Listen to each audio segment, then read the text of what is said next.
Hi guys, welcome to the channel. In today's episode of LR Live, we are going to be replacing this leaky sunroof from the Defender 110.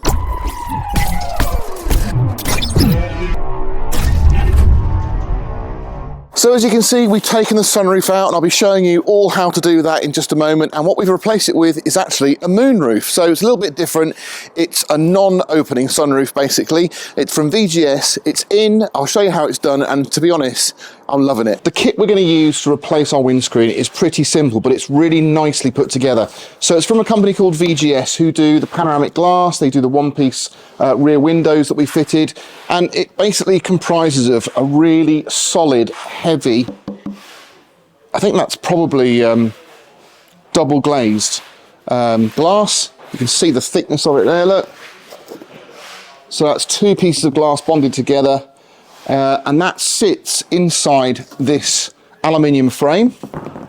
So this is done to the same specification as you would find in your vehicle already, or if you want to cut the aperture, this is a good template. You literally just put it over the top and you can use the inside here just to do your cut. But that's just a simple piece that drops into the roof. The bonding kit that comes supplied with this is really top quality professional stuff. You basically put primer on the outside edge, the underside edge of this frame.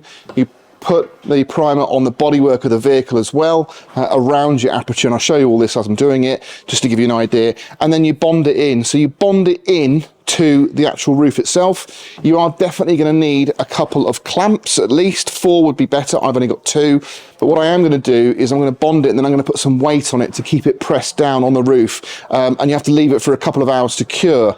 Once you've done that, you can then bond your glass in, you can bond the rest of it in. So it's a pretty simple procedure, I hope, but I'm really hoping that this is going to stop our leaking. Now, I really like our sunroof, don't get me wrong, but I think it's very rare that I've ever opened it. And I have just opened it and a load of water's just poured onto me from the handle. So I know that that's leaking. Now, whether that's the cause of our leak in our footwell, if it's running down the vehicle, all down the sort of windscreen pillar, the A pillar and down into the footwell, I'm not too sure, but it is leaking. So we want to stop that. Because this is double glazed, it's nice and solid, it's really going to add some sound deadening to the vehicle. So we're just, again, capitalizing on the new innovation that's out there. So we've just got these rear windows that are bonded in, they're one piece, that reduces the rattle and the sound. This should help as well. So we're really making some strides into making this vehicle really nice and quiet. So let's start by getting the old sunroof out. Now, if you haven't got a sunroof and you want to fit your own, as I said before, you can just use this frame as a template. It's pretty easy. Again, you would just use a jigsaw on slow speed with a metal blade just to cut that aperture, finish it with a file just to make sure, and then you want to touch up around it just with some paint just to make sure you don't get any corrosion or oxidization on the aluminium. Pretty simple stuff, and it's very similar to some of the other features we've done. I'll put a link above here of where we fitted the panoramic glass, because cutting the panels out the side of the 90 is very similar to what you're going to be doing on the roof, and so I won't cover that in this video, but if you want to know how to do that, then just check the link above. First things first, let's try and get this trim off of here. Shouldn't be too hard. Of course, it's going to go around the back, isn't it? Roof console out, and a lot of wires. Look at that, it's crazy. So you can see our headliner is very saggy. I'll try and glue that back, but it's all the scrim foam underneath has gone. So we've got a whole ring of T15 Torx there to release. Yeah, you're better off doing these by hand, because look, they are pretty tiny screws. Our last screw to take out is the rusty one.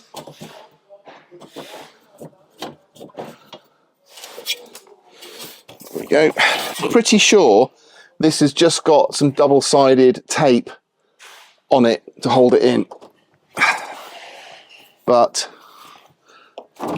yeah. Okay.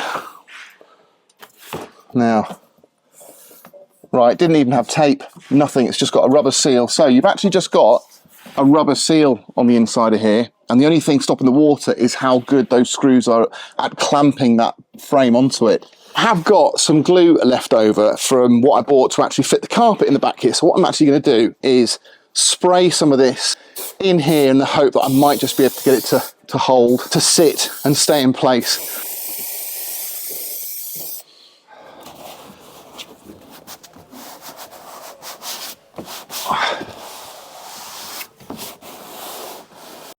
So this is our frame, and I've turned it upside down, just giving it a quick clean around the outside. They give you a wipe to do this. And basically what this is just a primer to make sure the glue sticks really well.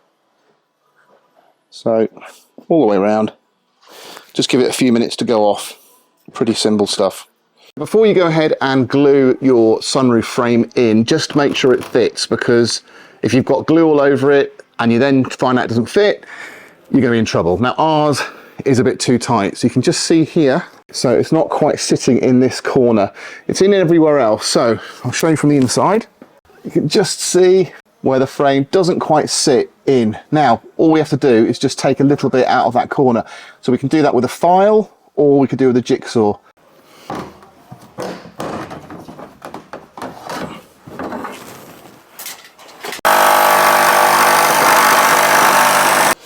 Okay, so that is all I've trimmed off.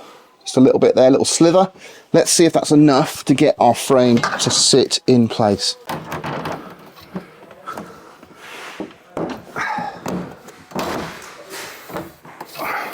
That was perfect, look at that. So I'm just going to use some multitask wipes just to go around the outside here.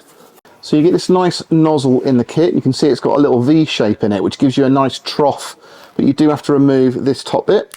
So we remove that, and that will just run now around there, and that'll give us a little peek on the glue.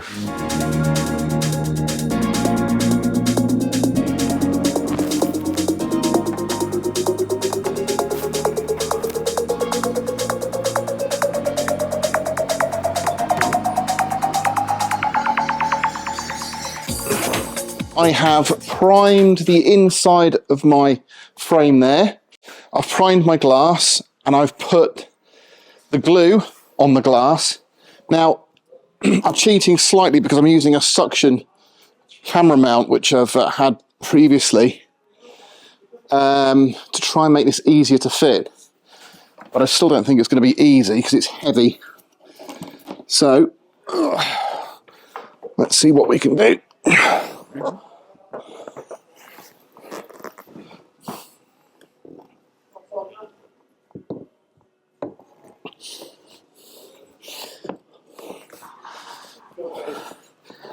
Okay, just giving it a wiggle to make sure it all compresses down. That's actually gone on really nicely. I was a bit worried because when I put the glue on the frame, it all just splurged out all over the roof, but that's gone in really good. Going by the instructions, ideally you'd be fitting this trim piece before you put the glass in, but I just wanted to get that in, leave it overnight, and then get these fitted in the morning. So I don't think it makes too much difference. It's just access, because you need to use a rivet gun and it's a bit near the glass. So our first piece will sit in here. I'm very nervous because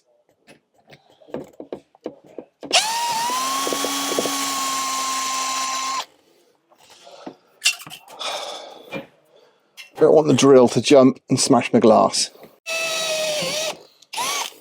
Now, before you start doing any of this, you've obviously got to let that glue go off. So you need to wait at least 2 hours. And this is going to jump. Oh, Christ. Oh, God. Okay. Success. 2.